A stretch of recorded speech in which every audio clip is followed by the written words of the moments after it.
truly an honor to be here today to share my story about how AVID helped me through the most difficult times. I want to begin my speech with a quote from the famous heartfelt movie 2013, The Vow.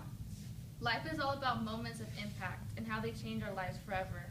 What if one day you can no longer remember? My story begins on November 18, 2012. This is all I remember from 2012 besides hearing all the stories of what I did and achieved. I was playing in a showcase with my travel ball team when I began to run for a foul ball, which I should have let it go.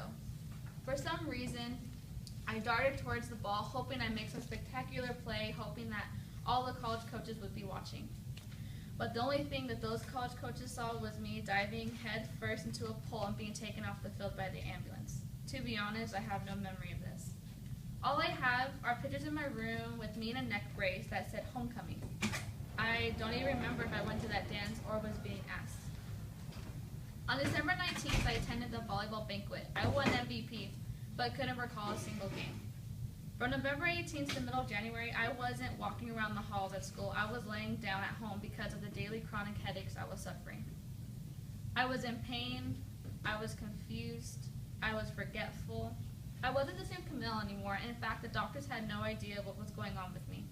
I demanded for answers as the days, weeks, and months passed by. I would just think to myself, sophomore year was going amazing until that pole got in the way. Those who knew me knew I was a hardworking student athlete striving towards the goal, that dream. The dream of stepping on the college field and screaming, I made it. This is all I ever wanted. I held a 3.7 GPA and was constantly emailing college coaches. 6 months later, I was diagnosed with stage 4 PCS, which stands for post-concussion syndrome. Scary to think that one stage higher I could have been in a coma. Attending school became a challenge. I couldn't make it to second period without feeling dizzy, lost, confused, or a headache. My AVID peers would walk me to all my classes, making sure that I sat in the right spot. My AVID peers would walk me just everywhere. My teachers had to explain themselves several times because I didn't understand what they were talking about. For the longest time, I couldn't pass a test, a quiz. I forgot all the material the day before. My parents scheduled a meeting with my teachers to discuss my issue and to see what they can do to make me successful in school. The only words that were spoken from my teachers were just horrible. I was in tears. Some of my teachers and psychologists mentioned homeschooling, being dropped out of hard classes, quitting softball, taking lower classes, and more. Words can't even describe what I was feeling. In tears, I hollered no. I will find my own way to make my life here at Westminster High School work.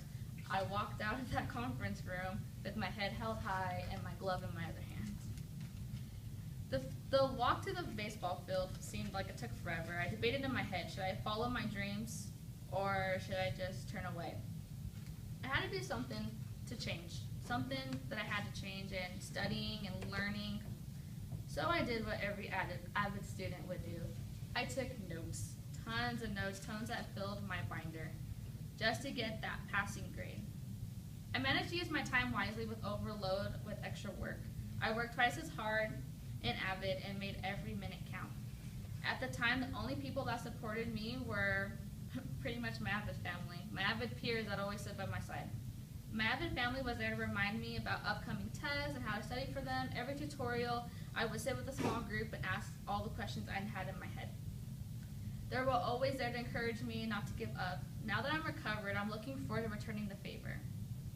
To all those who helped me throughout my sophomore year. Ms. Bajikian, Mr. Dykes, I'm so grateful for them. They encouraged me to keep doing what I love to do.